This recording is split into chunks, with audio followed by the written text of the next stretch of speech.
Interrupt you here for a minute. We have a news conference happening right now in West Texas. We're going to listen in. I won't rehash old stuff unless everybody needs that or there are folks here that need it. We're all aware of why we're here, I'm assuming. All right, here's what I have so far. We have verified the times are a little bit different from what we first thought. Fire call came in at 7:29 p.m. local time. The West Fire Department responded to that call and was in the process of working an active fire at the fertilizer plant. At 7:53 p.m., we got the first call of an explosion at the plant. Those of you that have seen the video understand the devastating effects of that explosion. It was a significant explosion.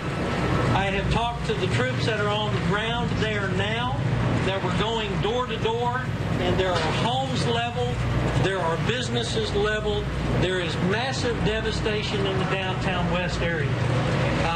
I will tell you at this point, they are still in the search and rescue phase, and they are currently going from door to door, house to house, business to business, still looking for wounded and injured people that have not been able to get out because of their injuries. I can't confirm numbers of casualties, but I can tell you that we do have casualties. I can give you some numbers on injured folks from our hospitals, and what I have at this point is that Hillcrest Hospital has treated at least 100 individuals with varying amounts of injuries. Providence Hospital has treated to the upward numbers of 60 plus for the same type of injuries. Scott and White in Temple has also received some injuries, and they are working injuries from this explosion as well.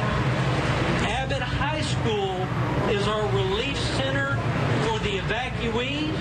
That is where we are sending people that are trying to find out about their loved ones. Abbott High School, again, is the relief center for that. We know right now that our McLennan County Sheriff's Department is on the scene actively working this case along with ATF, who has been called in, as well as several of the other local government agencies to assist. I will tell you at the beginning that this is a crime scene. We're not indicating that it is a crime, but we don't know. What that means to us is that until we know that it was an industrial accident, we will work it as a crime scene. ATF is conducting the main investigation at that crime scene, which is the fertilizer plant. McLennan County Sheriff's Department will be investigating any of the deaths that resulted from that explosion that occurred earlier this evening. There will be investigations by McLennan County SO into some deaths. Firefighters that were on the scene fighting the fire. The explosion occurred while they were actively trying to put that fire out. There was a law enforcement official on that scene as well that was working with the fire department in some type of capacity.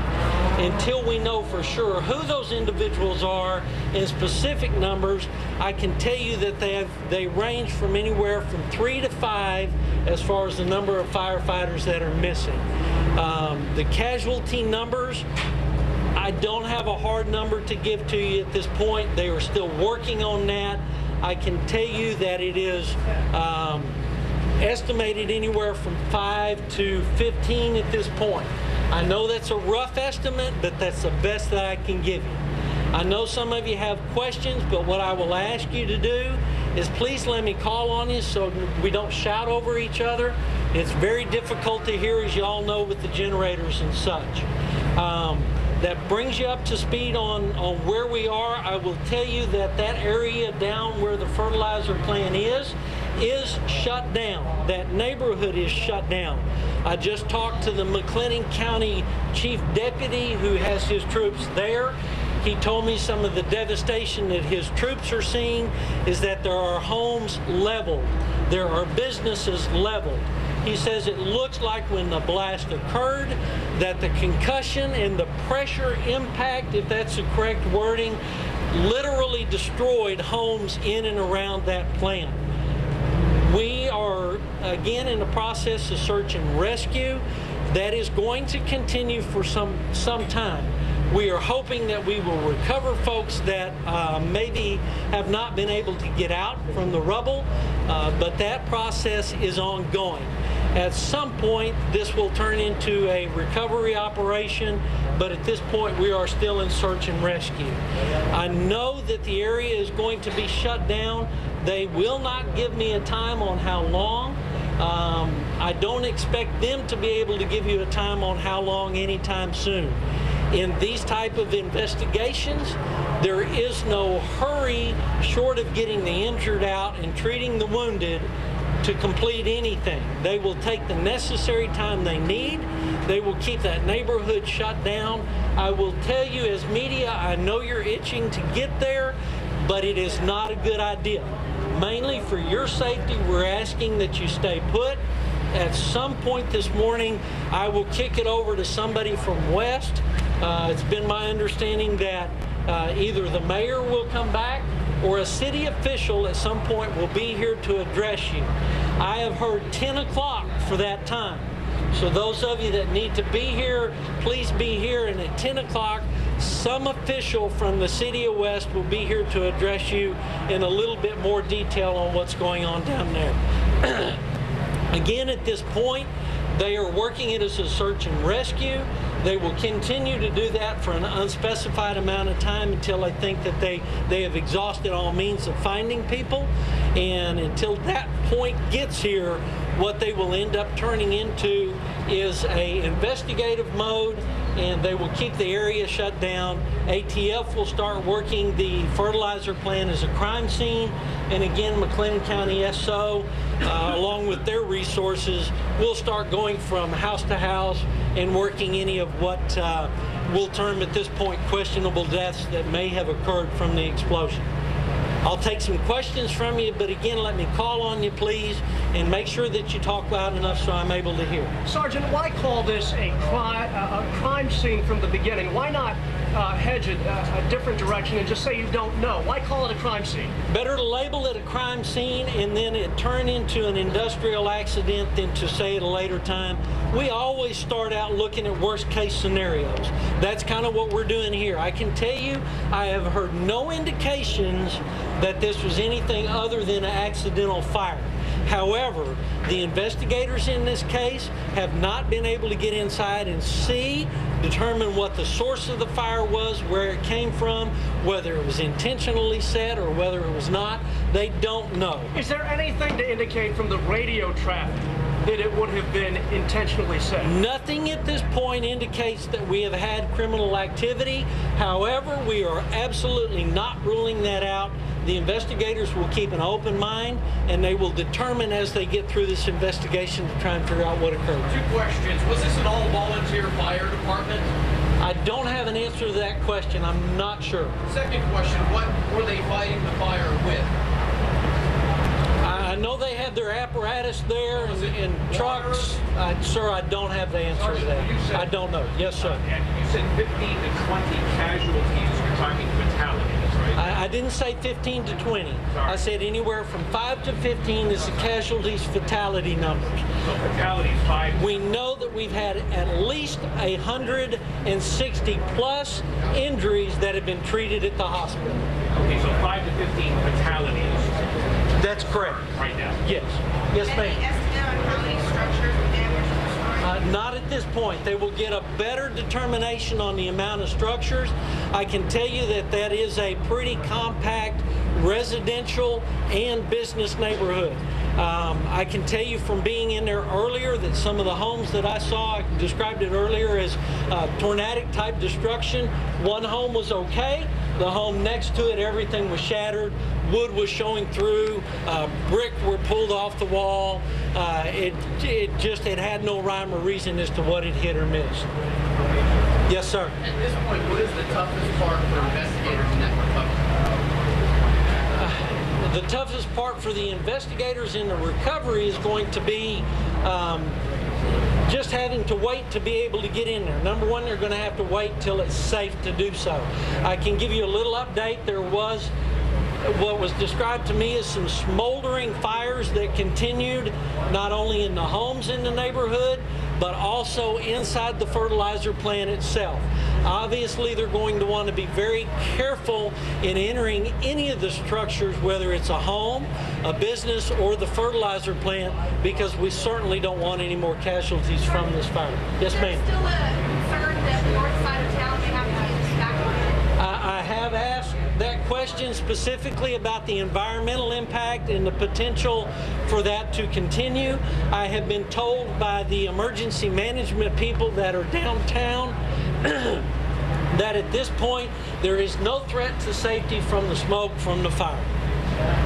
Yes, sir. What about weather concerns? So far, we're waiting on the front to come through. At this point, I have not looked at radar. We know at some point the weather's going to shift out of the winds are going to come out of the north.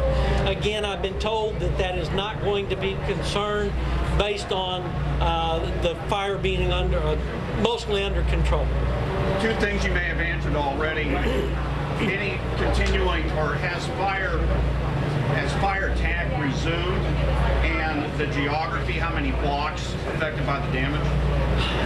When I talked to Chief Deputy Cawthorn from the McLean County SO, he described the devastation as immediately around the area devastating. He said homes were leveled. He said it just kind of depended on where you were. Now, he didn't give me specifics, but he said in a general close proximity to the fertilizer plant that homes had in fact been leveled. Others suffered structural damage, windows blown out, roofs caved in on the inside of the homes. That's part of the process they're going to have to continue. They're going to have to go into each and every individual home and clear each and every individual home to make sure there are no casualties or people trapped or injured. Any idea what the casualty numbers or survival numbers are at the apartment complex? No, sir, I don't have that. Sir? You mentioned the house-to-house search. Have you guys actually pulled out any survivors? I don't know that. I know they were going from home to home. Obviously, I'm trying to not bother those folks on the ground. They have a lot on their plate at this point. I don't know specifics on rescues that they've actually done. So is fire attack Ma'am? resumed? I'll get right with you, sir. Daylight, obviously, it will become a little safer for the first responders that are there based on being able to see.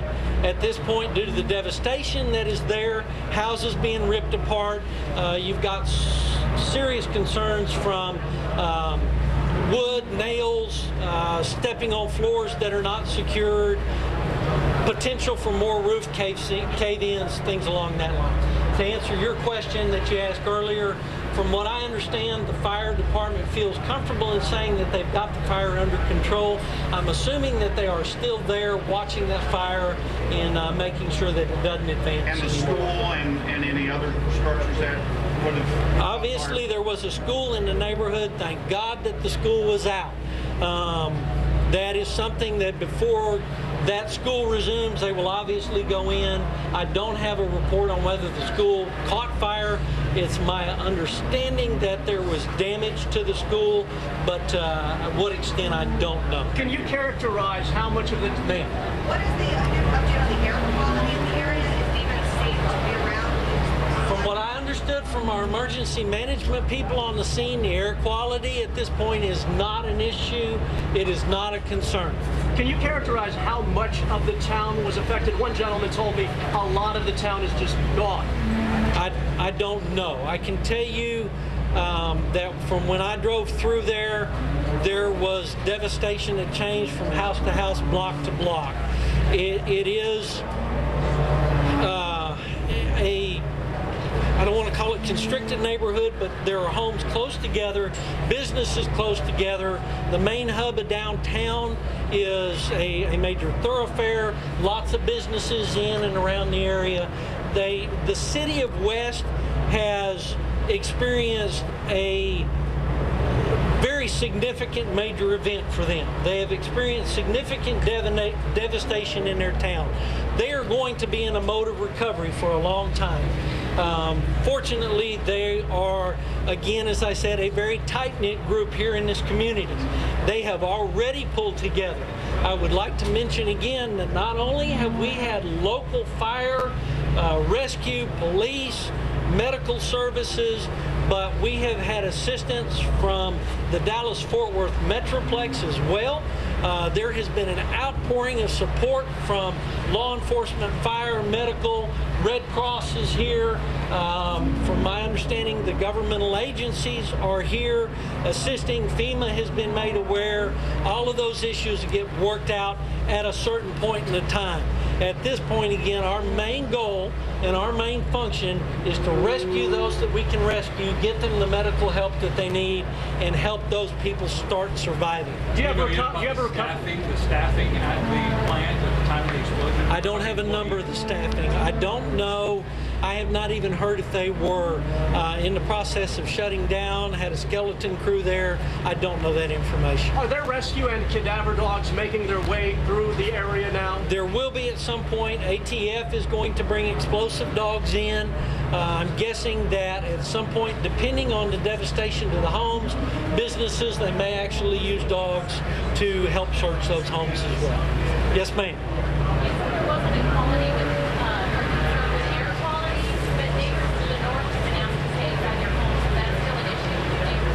I think that's a safety concern just for that area. We would much rather folks remain in homes.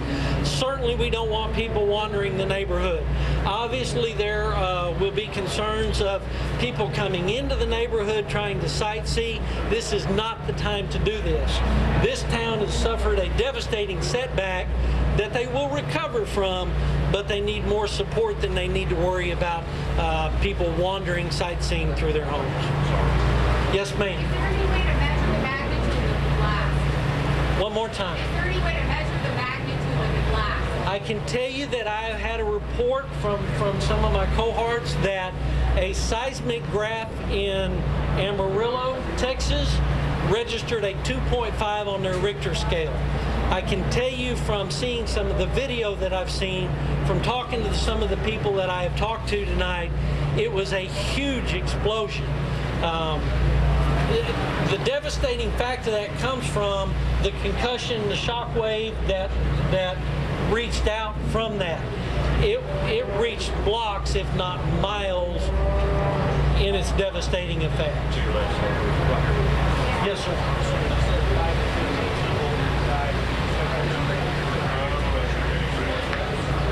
The question was, do we expect the number to grow in the number of casualties? I don't know. 5 to 15 is a significant number for a town this size. My guess is going to be at daylight, once we're able to assess a little bit more, that we will either see the casualty rate rise or the injury rate rise. We would like to say we hope not. We're going to hope for the best and prepare for whatever we come across.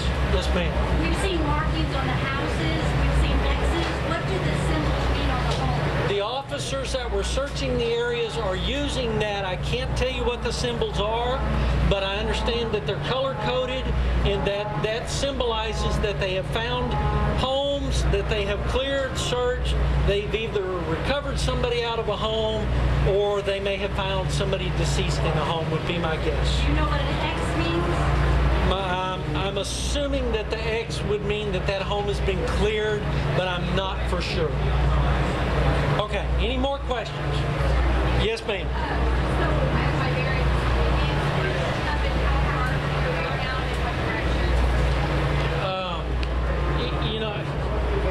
For lack of better cliche, as the crow flies, if you will, we're probably 2-3 miles from fertilizer plant, roughly 2-3 miles from the fertilizer plant. It is on the other side of the interstate. As you see the lights that are across the interstate now, that is a fairground football field. That's where they initially took some casualties to. The site of the blast is more towards the north side of town, but it is not far from that at all.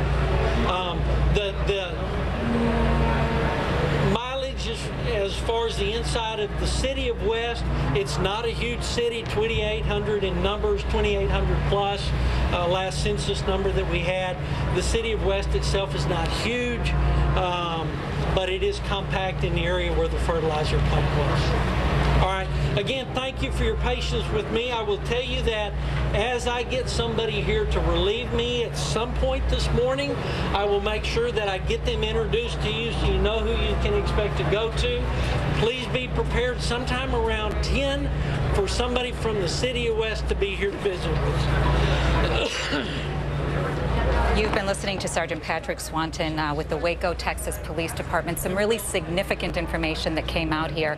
All morning long, he's been reluctant to talk about the casualties here. They had confirmed true. He's saying between 5 and 15 casualties now. However, he did point out that it is still a search and rescue operation, particularly in the town of West Texas. He says that there's massive devastation there. A lot of buildings collapsed, so they have to continue to go through the rubble and see if there are other people that are injured or there are more serious issues like deaths. And again, 3 to 5 firefighters are missing, he says, 160 plus injured, 5 to 15 fatalities. We're going to take a quick break. We'll be right back with this breaking news.